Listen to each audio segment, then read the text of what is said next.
شروع اللہ کے نام سے جو نہایت مہربان اور بے حد رحم والا ہے۔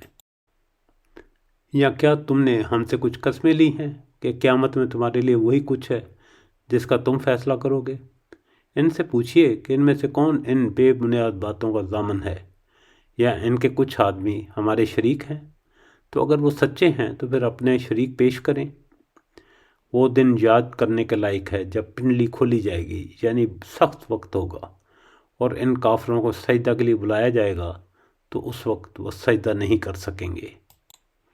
نگاہیں نیچی ہوں گی، ان پر ذلت و خواری چھا رہی ہوگی، حالانکہ یہ سجدے کے لیے اس وقت بھی بلائے جاتے تھے جبکہ صحیح سالم تھے۔ پس مجھے اور اس کلام کو جھٹلانے والوں کو چھوڑ دے، ہم انہیں اس طرح آہستہ آہستہ کھینچیں گے کہ انہیں معلوم بھی نہ ہوگا، اور میں انہیں ڈھیل دوں گا۔ بے شک میری تدبیر بڑی مضبوط ہے۔ کیا تو ان سے کوئی اجر چاہتا ہے جس کے تاوان سے یہ دبے جاتے ہیں؟ یا کیا ان کے پاس علم غیب ہے جسے وہ لکھتے ہوں؟ بس تم اپنے رب کے حکم کا صبر سے انتظار کر، اور مچھلی والے کی طرح نہ ہو جب کہ اس نے غم کی حالت میں دعا کی۔ اگر اسے اس کے رب کی نعمت نہ پا لیتی تو یقیناً وہ برے حالوں میں چٹیل میدان میں ڈال دیا جاتا۔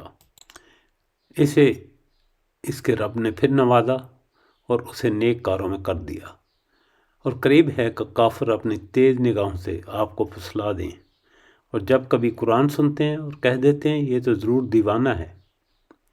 در حقیقت یہ قرآن تو تمام جہان والوں کے لیے سراسر نصیحت ہی ہے۔ بسم اللہ والآخر، شکر الحمدللہ رب العالمین۔